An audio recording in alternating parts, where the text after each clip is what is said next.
All right, so like I said, first couple questions are logistical. You can just give me your full name and the correct spelling. So it's Zachary Denver Duncan. That's Zachary. And that's Denver. Denver. And then Duncan is Duncan. And your rank and ability, sir? I am a first lieutenant with 1-4. I am currently the S3 Lima, or that's the Liaison Operations Officer. Your hometown? My hometown is Santa Cruz, California. So that's SANTA, and then space, obviously, and then CRUZ, Holy Cross. All right, so into the meat of things. So can you tell me how long you've been with 1-4? So I've been with 1-4 from the basically the entirety of my duration of the fleet. So that's since January 2011, I believe. Went on the 31st meal with them after a full workup, and then working on the 13th now. And can you just give us a rundown of what the Marines have been doing this last week? So. All right. So Marines 1-4, it's kind of been focusing on the squad leaders. The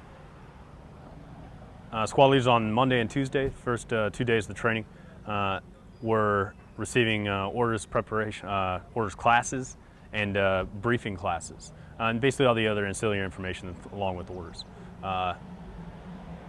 During that time, they developed their orders for Range 108 during 29 Palms. We're actually going to MUCAX here in a little bit, and so they're working on their orders during that for the execution of that range.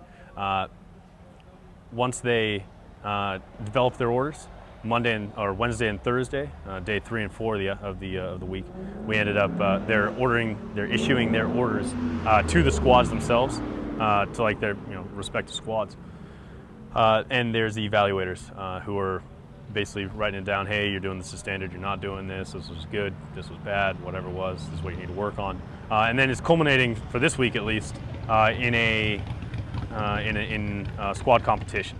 And we'll be leaving tomorrow morning 06. Pushing out squads and along a certain route, and their performance during that competition, time and at the checkpoints, is all going to be going into their total aggregate score. Can you tell us a little bit more about the squad competition, what they'll be doing, the logistics of it? So what they're going to be doing tomorrow, over the last week, we've identified all the players, all the squads who are currently or who have prepped their orders and who are going to be playing during Range 108 at MUCAX. And we will be pushing them out every 5 minutes from 06 to about 1000 across the BLT, Alpha, Bravo, Charlie, Weapons, LAR, Engineers. Every squad is going to be participating, push them out every 5 minutes to the along our route. Now, the route is about 6-7 miles across some ruggedized terrain,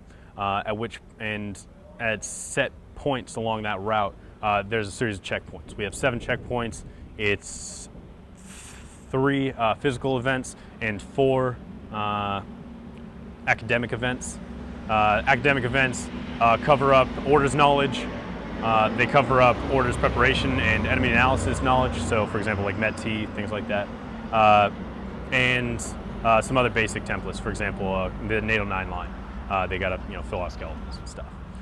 The other stations, they go anything from a smoke check, like do 30 burpees and then you're on your way, to a Kazakh drills where you're doing like a fireman's carry with your buddy in full gear, like 100 meters, switch over, come back, and all of that is in support of is like non-stop by the squad. So they start as a squad, they finish as a squad, and what it really does is its intent is to develop the squad leaders into the what we like to call the men of action, the fighter leaders who are the strength and backbone of this battalion.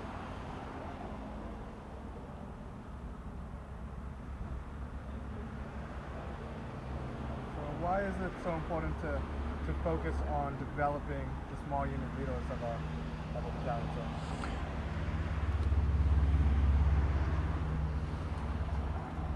So when I'm saying the focus of this battalion, the focus of the Marine Corps, really on that men of action, on those fighter leaders at the squad level, most especially. Basically, below the platoon level, you have the ability to really influence the Marines at a personal level. You can know their strengths and know their weaknesses. Once you get up to the company and the battalion level, you can move units, but you can't really know the Marines as well as you can at that squad level. And so it comes down to that squad leader with an in-depth understanding of his Marines to be able to employ his Marines on an individual level properly in accordance with their capabilities, taking allowance for their limitations, and with full knowledge of what they can and cannot do and what they should be asked to do. And they're going to be following that squad leader basically everywhere he goes. So while they don't interact on a day-to-day basis with the company commander, and he's ultimately the responsible authority, really they're looking to that squad leader for that direction. And so that's why we're trying to focus here on the squad leaders throughout the entire workup, not only in support of larger operations, platoon, company, battalion level ops, but being able to be proficient at an individual and at a small unit level.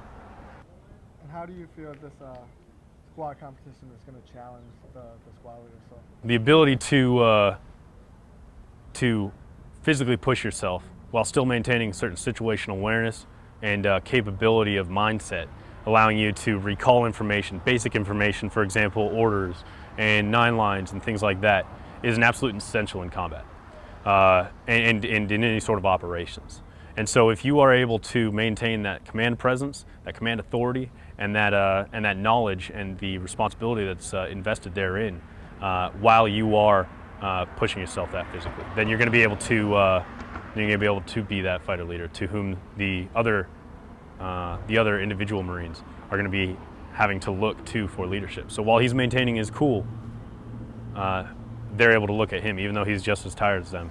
It maintains that bearing, on all the other good leadership traits that are kind of bled into us all the way from boot camp and before.